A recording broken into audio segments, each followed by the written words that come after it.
Welcome to the Jennifer J. Hammond Podcast. Jennifer is a licensed realtor, educator, speaker, and best-selling author. Jennifer's goal is to help you find your yay in every day. Jennifer is grateful for the opportunity to educate, empower, and inspire you with powerful conversations, insights, and new viewpoints. Here's your host, Jennifer J. Hammond.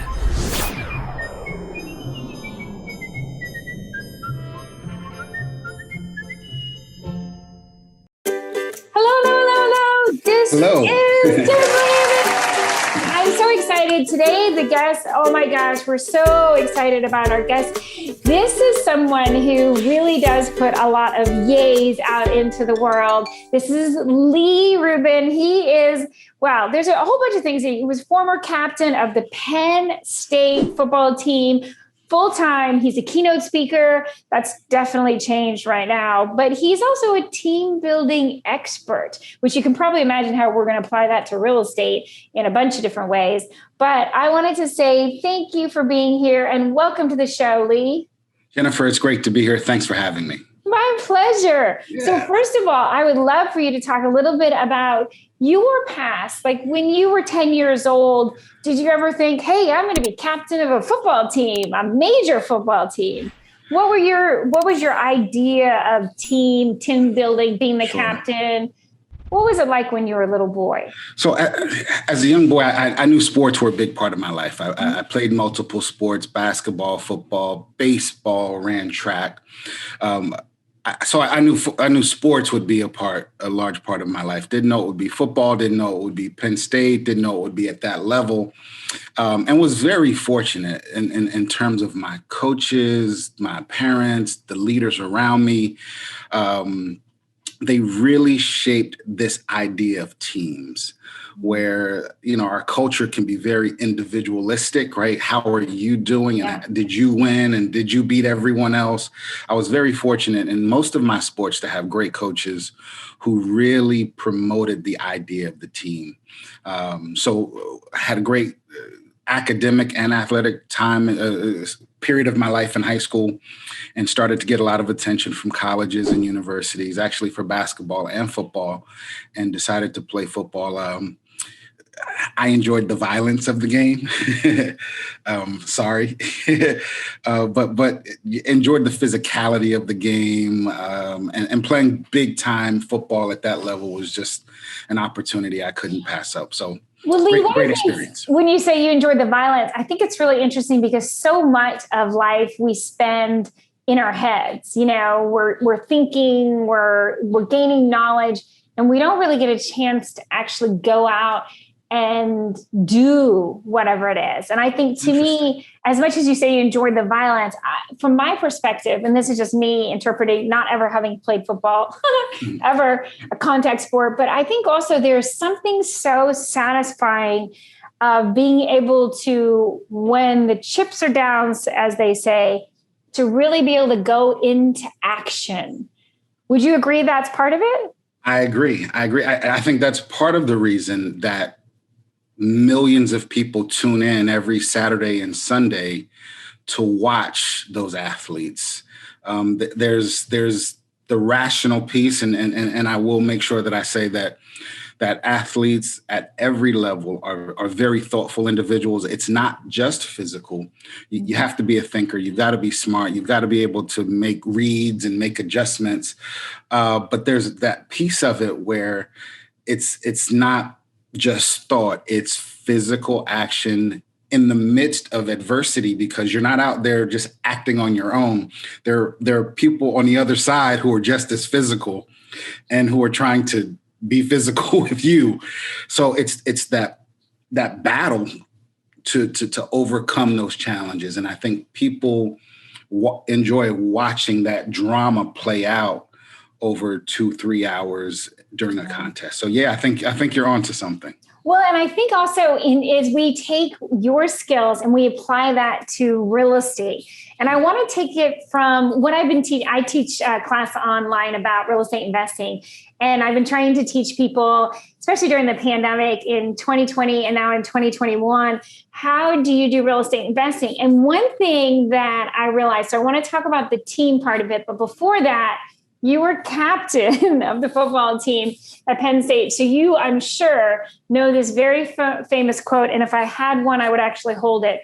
But I love that quote that Vince Lombardi has, where Vince Lombardi says, "This is a football."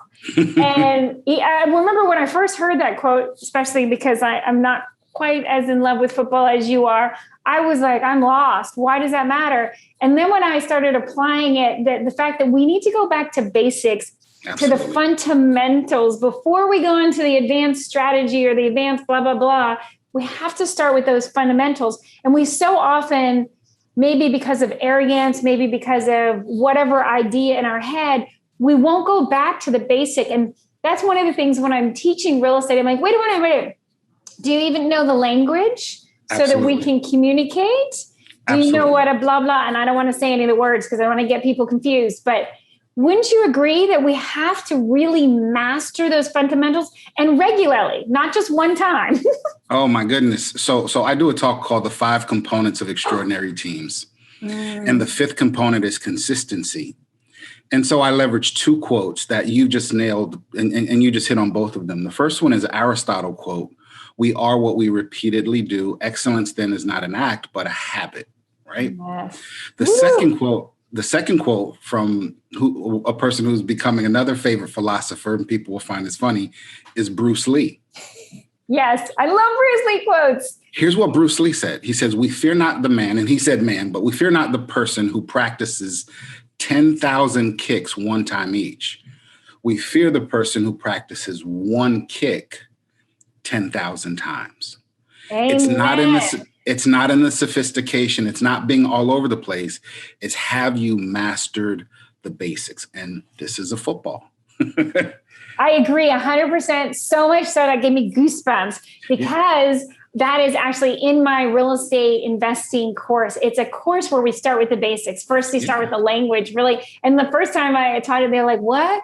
Why? I don't want to know all these words. That's boring. I want to get to the complicated, the advanced, tell me about that. And I'm like, we will move along. But if you don't even understand these basic concepts, you're not even going to get to the next thing. And the 2 quotes that I use are those 2 quotes. Are you serious? Mine are "This is a football." Yeah. And, Bruce Lee, I just love because I think it is so important that we understand the basics. And it's true. The very first time I heard that quote, I just got goosebumps thinking, you're right. If I could just imagine in your mind's eye right now, somebody sitting there practicing over and over and over again, one technique of one kick 10,000 times. Yeah, I would be afraid of that person walking down a dark alley, especially Absolutely. If they had dark thoughts. And we've got we've got more recent stuff to support that. In the book, The Outliers, Malcolm Gladwell talks about the 10,000 hour rule, right? To be an expert, to master anything, it takes repetition over time. People want the sexy stuff. They want the advanced stuff and skip over the basics. But for me, winning requires a mastery of the basics. And quite frankly, winning is sexy to me. Yeah. I agree that so often we just want to skip over. And even for me, I've done it. And that's part of the reason that when I teach, I try to whoa. I know. I see. And I also did not get taught good habits when I was a child. Okay. I was thinking about recently, I talked to my father, who now is getting older, and I'm thinking more childlike. But I was thinking about some of the really bad habits that he taught me, including, which is very funny now, but seriously not a good habit, is that literally he will go into a restaurant, and he has trained the waiters and waitresses that when he shows up, he would like a slice of key lime pie, a cup of coffee, and then bring him a menu. So dessert first, and then he'll consider eating something else. Interesting. I agree. I like dessert first, but I am going to say it is still a better habit to make sure you ate healthy first before. It's very charming to have that. But again, if we don't master those fundamentals, and that's why I love that this is a football. This is the basic. Like, I want to take real estate people out and go, this is a house. This is a condo. Absolutely. This is a multi-unit. Absolutely. This is a commercial. We're a restaurant, a commercial space, blah, blah, blah. Because we just miss those basics. And then we're trying to perform and we don't understand what's wrong, but we didn't master the basics in the first place. Agreed. Those fundamentals are critical. They're foundational. Yes. So now let's go into the next thing that you're an expert on, and teams. So the other thing that I think is really important, especially in real estate, and we can apply this to the first-time home buyer or to the home seller, or, whether their first time or whether it's their 10th time, they need a team. But let's go ahead. Let's skip over to real estate investors, because this is something that, again, I teach.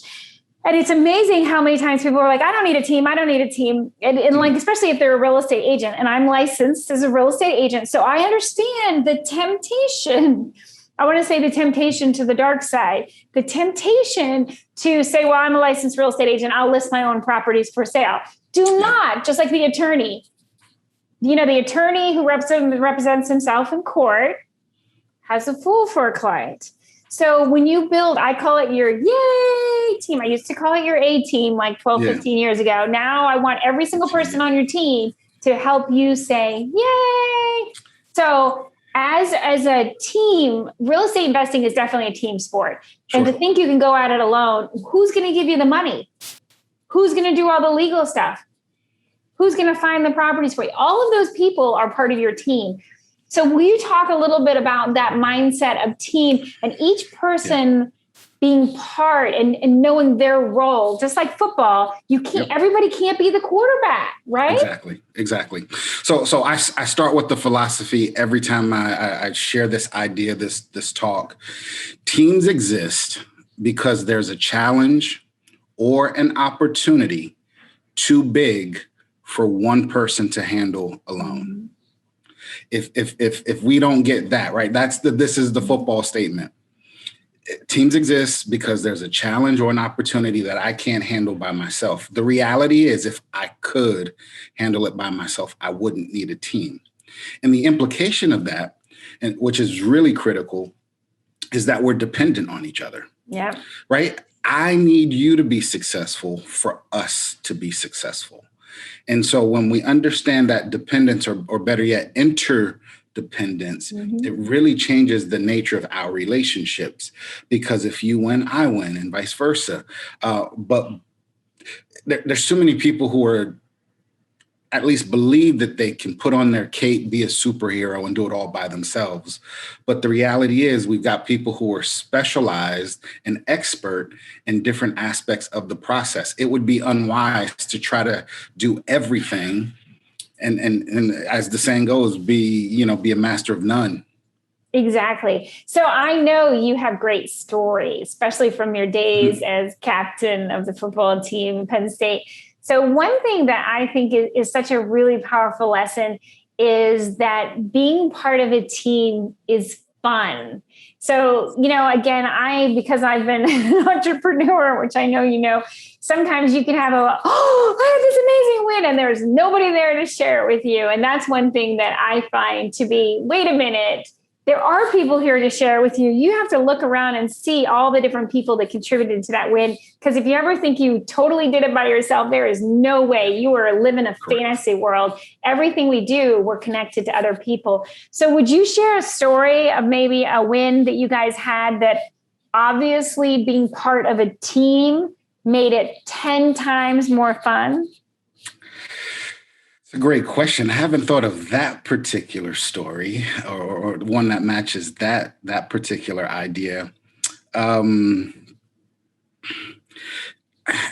Maybe not necessarily a win. And here's why teams are so important. it's the challenges that where you've got people around behind the scenes at practice where there's no fans around. There's not 107,000 people watching. But you realize that those bonds and that chemistry is being developed away from the public eye. But those are the moments where you really, those bonds are built. I talk about chemistry in my talk, and chemistry being about bonds and bonds being formed under heat and pressure. Right. So it's really how we handle adversity as a unit that's critical. When things don't go well, when things are screwed up, when people make mistakes, how do we respond? So can you tell us a story of a time when? Yeah, getting there. All right. Yeah. So there was an incident, where it's a scrimmage preseason camp. We're not even playing games yet. And it's the starting offense against the starting defense. And we've got a gentleman who's going to be a future All-American and first-round draft pick, a young man named Kajana Carter. He's at the running back position. I'm at the defensive back position. I'm the free safety. And I have to tackle him. And he's a big, fast, strong guy. And I'm a pretty confident football player, so I approached him with confidence and, I came up to tackle him. The only thing I remember is I was on my back and he kept running. Oh, so it didn't go as I envisioned. And it took me a minute to kind of clean the cobwebs out and understand that the offense was cheering and not the defense. And it's at that moment or moments like those when you find out who your teammates are. You find out where your support is. You find out where the people around you are most concerned about your success, because again, your success contributes to their success. And to have my teammates say, listen, better luck next time. We're okay. He got lucky. It'll never happen again. Or maybe I didn't do my job. But those little interactions, those micro interactions is what connects us to each other, and that confidence is built. Yeah. So, a lot happened in those 4 seconds, but it lasts a long time. And quite frankly, some of those guys who were there with me in that micro moment of defeat ended up being friends forever, ended up being part of my wedding party and my, at the wedding, because again, those relationships come down to small moments when we handle adversity and handle difficulty well. Yeah, I think it's so important that we always find the good in whatever happens to us, because there is a silver lining. I always think about rainbows. We don't get rainbows unless there's some kind of disturbance and rain and maybe a storm. And so there's always some beauty around us, and there's always a lesson to be learned. So as you know, I am famous for saying, yay. So what is it that you do that creates yays every day? So again, my lane, my expertise is in team building. And I'm on a mission to help organizations, corporations, nonprofits, families really build extraordinary teams. So whether I'm on a stage giving a keynote, which I can't wait to get back on stage. Oh. Now it's all virtual, or the things that I share on social media, the posts, the videos. There's nothing like getting a response or an email saying, Lee, that resonated. The light bulb just went off. Something you said, something you posted really, really helped me get from where I am to where it is I want to be. So those are my yay moments. So I didn't share this earlier. In addition to my experience in sports, I spent 15 years in corporate America as a human resources professional. So between sports and being a recruiter, I've been building teams for nearly 30 years. And I've been fortunate to be in a role where I can extract all that information, all that wisdom, all that experience, and kind of package it in a way where people have those yay moments. And it's so much fun to celebrate when someone else is having a yay moment. For you, it's again, we're all connected. As much as sometimes we feel very alone and isolated in this crazy pandemic world, we are connected. And so we need to celebrate more and more. So thank you for sharing that. So I wanted to make sure that if people wanted to hire you as a keynote or learn how to train with you, how do they get in touch with you and find out more? Sure. The best place to go is my website, LeeRubinspeaks.com. And it's RUBIN, LeeRubinspeaks.com. There's all my information. It's links and directions to get to me on social media. But that's the central place to go. And there's ways to email me and contact me. But would love to have people visit, me on social media, LinkedIn or Instagram or Twitter. I try to share quite a few bits of pieces.